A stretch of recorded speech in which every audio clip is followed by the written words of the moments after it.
private wealth is an emerging distribution channel for private markets. Is that something you're looking at? We're definitely not looking at it. We have been active for over a decade right now. We have the advantage of being in as part of a larger firm that has the traditional background of fixed income and equities. So when it comes to which those funds are for end clients, for wealth. So when you apply the same logic, the same operations to private equity, we have the investment side, and we share the same investments that we do for our institutional investors with a wealth channel, and you package it in the right structure, then you can deliver the good service that we're already doing with the, if you will, with the return profile of private equity. And as such, we have several closed-ended funds, but right now the demand is more on the Evergreen space. Because it's more user-friendly. And if you think about it, it's similar to a mutual fund. It's similar to investing in whatever fund that you want, or even an ETF, right? That you put all the capital to work. You don't need to wait for capital calls. You don't need to reserve cash over there.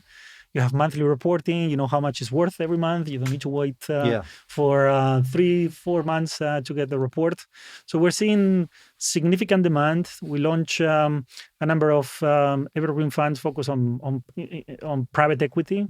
My personal, if you will, forecast is that in 3 years, in the wealth channel, and again, this is not just retail. They are not retail. These are investors that are relatively sophisticated, high net worth. I would say that half of them, they will have a evergreen product in their portfolios in 3 years from now.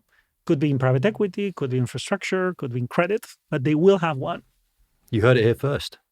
What do you think the level of understanding and knowledge is in the high net worth community about these products at the moment? I think it's, it varies by market and by wealth provider. There are some wealth providers that they have been doing this for a while and they have educated their customer base. So those clients are, if they're more used to this language. And there are some others that they are dipping their toes into it and they're asking us for help. It's like, okay, how should we do this journey? So we definitely have the full range into it. But what is clear to us is that everyone knows that they need to have a presence or at least an offering with evergreen private market solution because it's out there. It has the 2-3 critical advantages over public markets and closed-ended funds, which is user-friendly, right? You just commit, you send the money, and it's fully invested. It's diversified from day one. Low volatility, low correlation with all these oscillations in public markets. And then you get some potential liquidity, which is something very important to educate the clients, because in the end, these are illiquid assets as we started. So they should not think that just by putting a structure, you can make illiquid liquid. That doesn't That's work. what I was getting at with my question, whether they really understand that. And also the fact that whatever liquidity you have, you effectively end up paying for.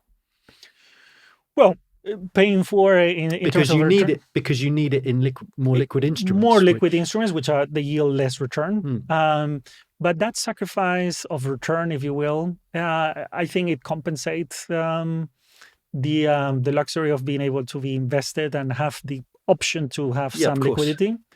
Still, most of the products out there, they're giving double-digit returns with very little volatility.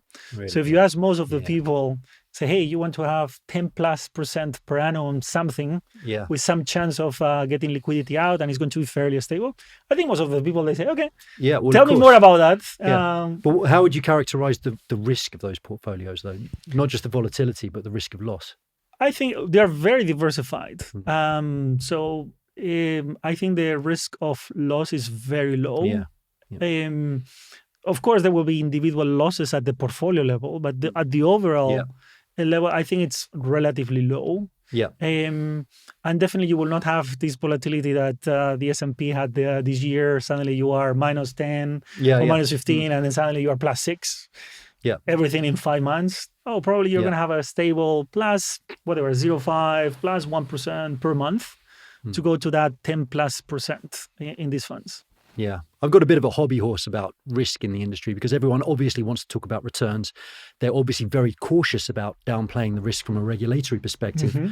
And so the risk either gets exaggerated or just not mentioned. And I think, well, that doesn't do anyone any favors. Nope, exactly. So thank you for answering my question.